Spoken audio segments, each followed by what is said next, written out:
1 दिन के बाद उसका आंसर हम आपको देंगे, स्नैप होमवर्क पर डालेंगे और आप उसको देखेंगे, अपने आंसर को मैच करेंगे। That is the way. Revision अब इसी तरह से होगा। और ये नहीं होगा कि जो आप लोग कहते हैं कि आंसर का करेक्शन भी हो रहा है। जब आंसर हम ही आपको दे रहे हैं तो करेक्शन तो हो ही रहा है। उसमें गलत आप लिखेंगे तो यू डू, आप उसको देखिए, आप उसको मारिए अपने आंसर को कि जो आंसर छूटा है, नहीं छूटा है। क्लासरूम में जब हम लोग पढ़ते हैं तो उस समय हम आप लोगों को आंसर बताते हैं, फिर उसको मैच करवाते हैं। आप लोग खुद उसको पढ़ते हैं, हमको याद करके सुनाते हैं। यही तो this is the pattern, this is the pattern, the same pattern we are following online. I am giving you the answer in the PDF form, या अपने कॉपी को लिख करके उसका फोटो कॉपी आप लोग को भेज देते हैं, आपके व्हाट्सएप ग्रुप में डाल देते हैं। फिर भी कह रहे हैं कि नहीं हो रहा है। तो अगर आपको कोई, तब अगर उसके बाद भी कोई दिक्कत हो रही है, तब आप हमको जरूर इंडिविजुअल तब करिए। ये करने के लिए नहीं करिए कि करेक्शन नहीं हो रहा है, करेक्शन हो रहा है। जो आपको एक की जब आंसर दे दिया गया, तो आंसर इज द की। तो की जब मिल गया तो अब उससे अब आपको अपने की का मतलब क्या होता है? किसी लॉक को हम लोग खोलते हैं की से। तो लॉक आपका, मान लीजिए आपका क्वेश्चन है, तो हम की ऑलरेडी आपको दे चुके हैं।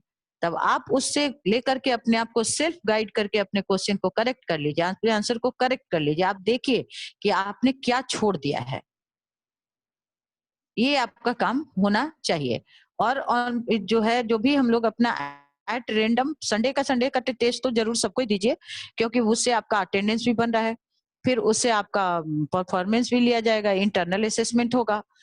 अब मगर देखिए तो कायदे से अगर आप लोगों का तो आज अभी इस समय जो है दूसरा आपका क्या कहते हैं, सबमिटिव असेसमेंट टेस्ट जो है, यानी पीरियोडिक, पीरियोडिक अभी सेकंड पीरियोडिक आपका हुआ रहता।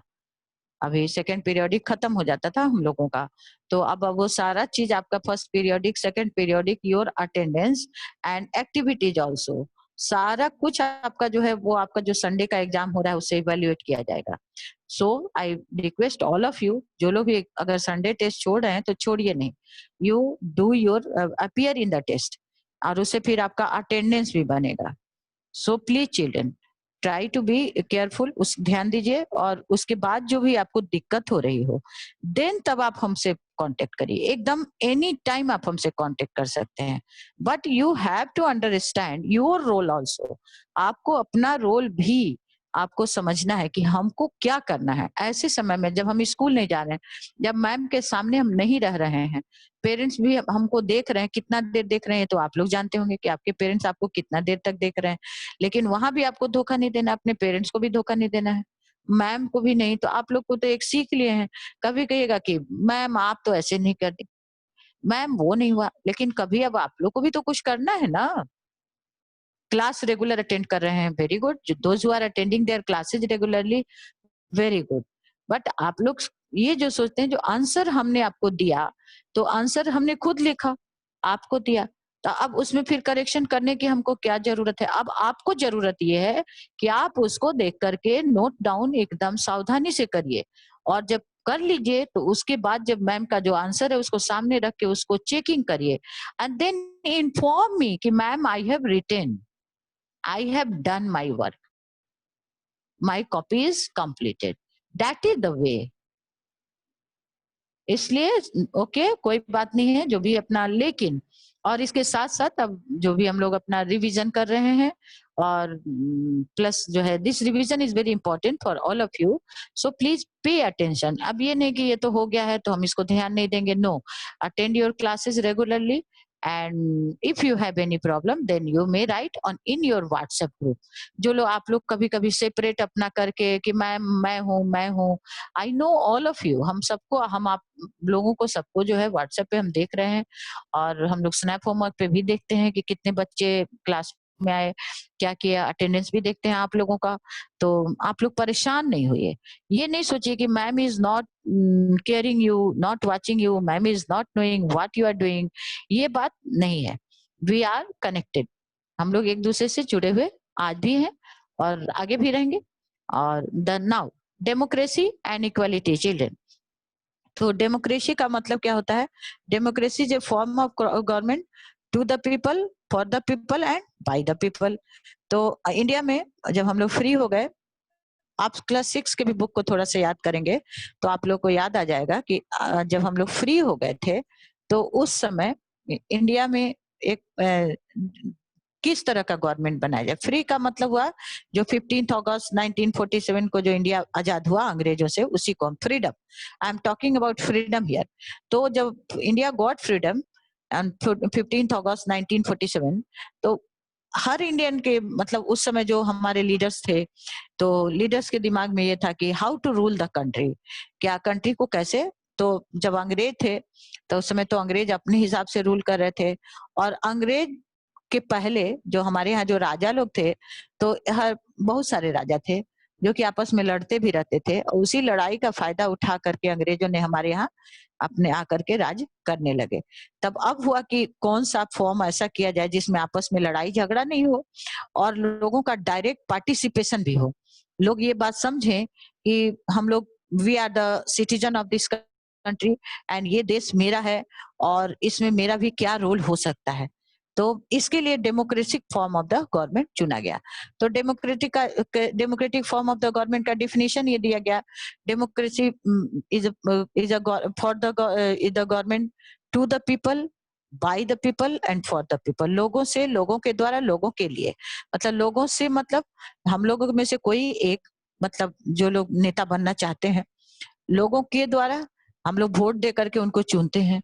और लोगों के लिए का मतलब अपने लिए काम कर, वो लोग जो काम करते हैं वो किसके लिए होता है, हमारे लिए करते हैं। The people, to the people, for the people and by the people. ये हो गया, this is the definition of democracy.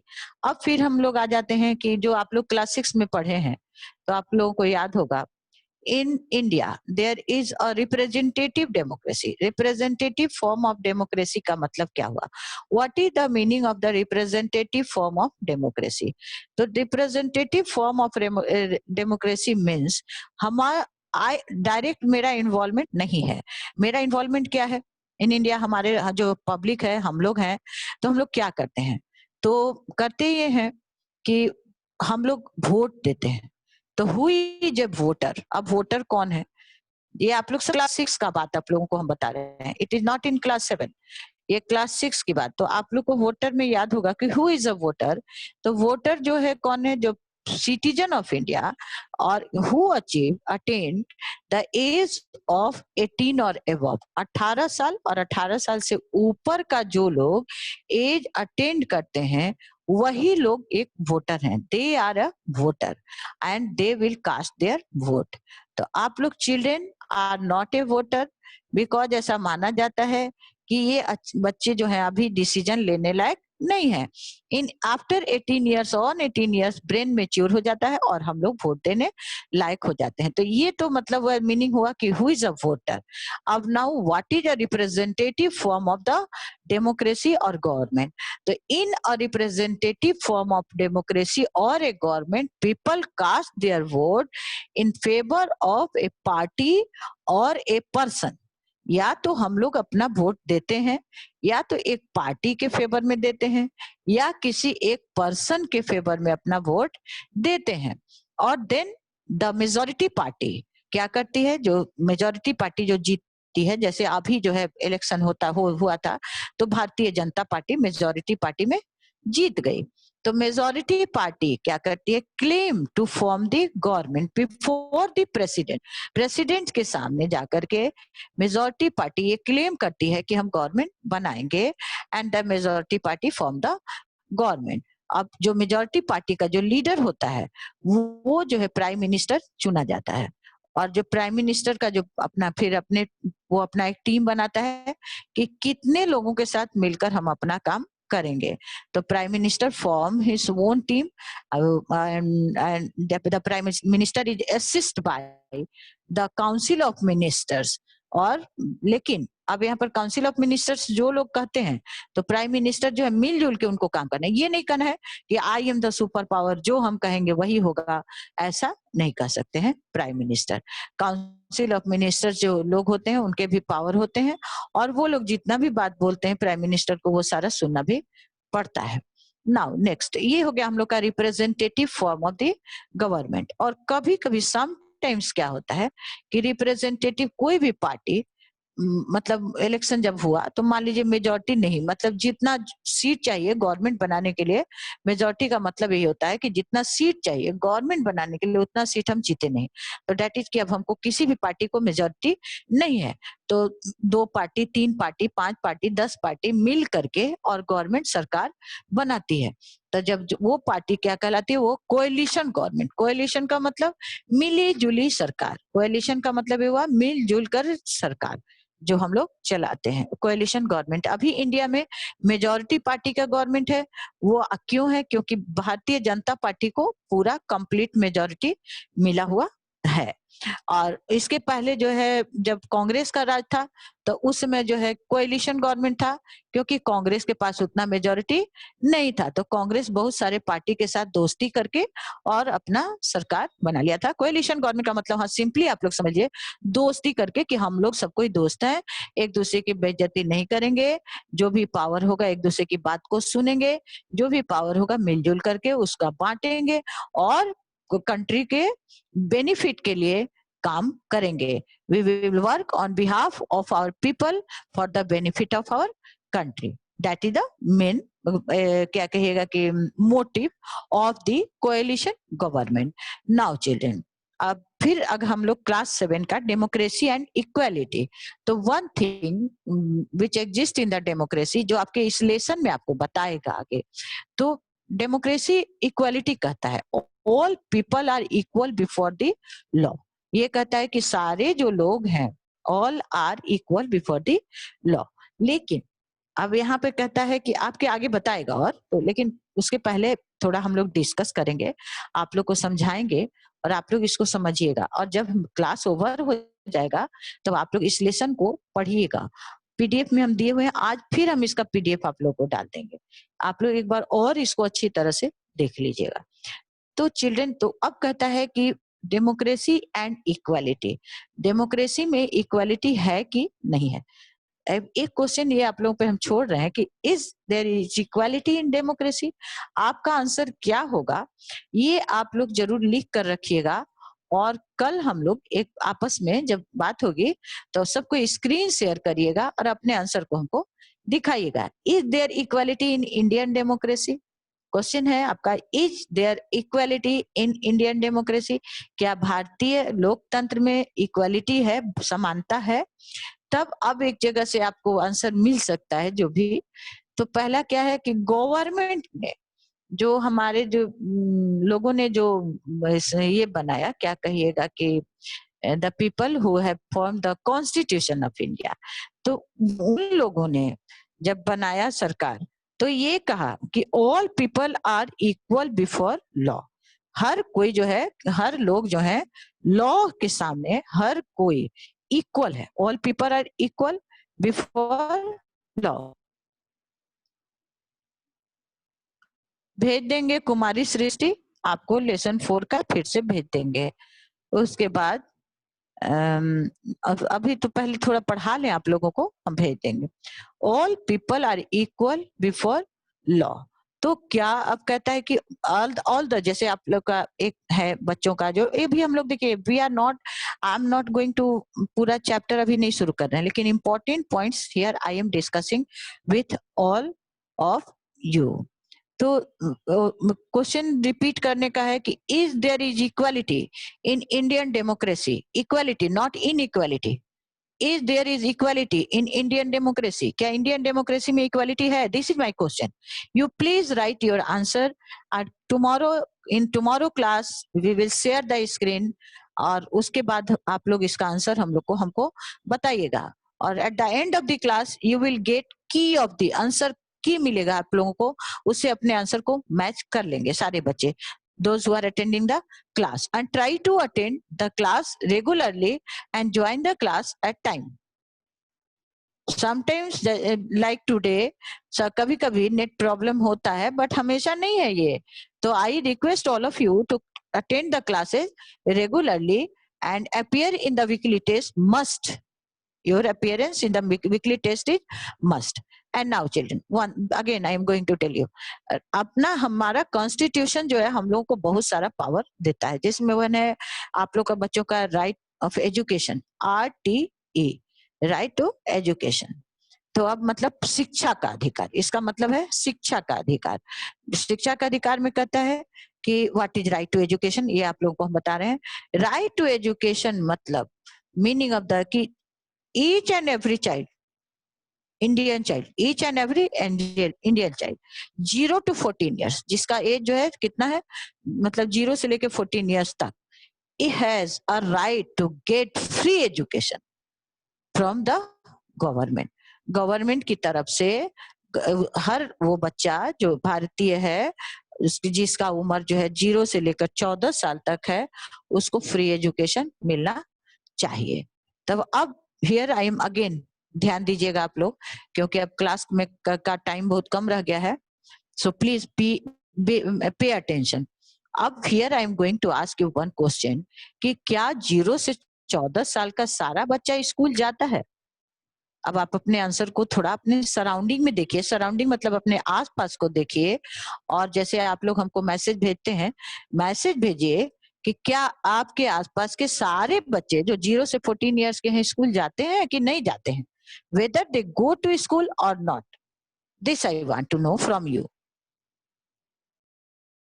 The answer. Private chatting करिए, बताइए हमको, I am just waiting of your chatting and your answer। Ashish Ranjan 7F, आप बताइए, बताइए what you want to say, बताइए, give me your answer, right लिख कर बताइए। और कोई Ashish, Rohit Kumar, Rishabh Raj sorry 7B, Rohit Kumar 7B, तो बताइए, आप अपने आंसर को मेरे आंसर से मैच करिए, match your answer with my answer. My answer is no, each and every child of 0 to 14 years, जो हर बच्चा, हर वो बच्चा जो 0 से 14 साल का है, माय क्वेश्चन वाज दिस कि वो क्या स्कूल जाता है आपकी तरह से? अभी जैसे आप लोग अभी ऑनलाइन क्लासेस भी कर रहे हैं, क्या इंडिया के सारे बच्चे ऑनलाइन क्लासेस कर रहे हैं? The answer is no. अब तो यहाँ पर एक हम लोग का जो डेमोक्रेसी के साथ इक्वालिटी है वो खत्म हो गया। अगर हम आंसर नो में दे दिए तो वो तो आंसर खत्म हो गया, क्योंकि राइट टू एजुकेशन इन मतलब क्या कहता है, RTE, राइट टू एजुकेशन, वो क्या कहता है, शिक्षा का अधिकार। वो ये कहता है कि 0 से 14 इयर्स का हर बच्चा पढ़ने के लिए जाएगा, स्कूल जाएगा, उसको गवर्नमेंट की तरफ से फैसिलिटीज दी जाएगी, पढ़ने के लिए बुक्स दिए जाएंगे, यूनिफॉर्म दिए जाएंगे, खाना भी दिया जाएगा। बट मेरा क्वेश्चन है, क्या 0 से 14 साल का हर बच्चा स्कूल जाता है? अपने क्वेश्चन के साथ मेरा आंसर भी यह है कि नहीं जाता है। तब अब हमने जब आंसर दे दिया तो डेमोक्रेसी में इक्वालिटी रहा क्या? राइट टू एजुकेशन फॉलो हो रहा है क्या? एक अगेन एक क्वेश्चन हमने अपने खुद से पूछा, तो मेरा फिर आंसर होगा कि नहीं हो रहा है। राइट टू एजुकेशन में का रूल फॉलो नहीं किया जा रहा है। अब कहाँ पे इक्वालिटी क्लैश कर रहा है, ये हम लोग कल के क्लास में डिस्कस करेंगे। But children, I have the given you the question, और आप इसका आंसर तैयार रखेंगे। कल के ऑनलाइन टेस्ट में I will give you 10 to 15 question, one word, और आप लोग इसको लिखेंगे, आंसर इसका लिखेंगे, and after the end of the class I will post the key का मतलब आंसर की, हम पोस्ट कर देंगे आपके व्हाट्सएप ग्रुप पर और स्नैप होमवर्क में भी। एंड देन आप अपने आंसर को मैच करके और अपने आप को अपना सेल्फ असेसमेंट करके पेज रखिएगा। उस पेज को हम बाद में देखेंगे जब हम लोग एक दूसरे से मिलेंगे तो। लेकिन अपने जितने भी बच्चे हमको बताएंगे कि हाँ हम देखेंगे, जितने बच्चे का अटेंडेंस रहेगा उनको हम अटेंडेंस दे देंगे, उनका मार्क्स भी एक्टिविटी में आ जाएगा। Have a good day children. Now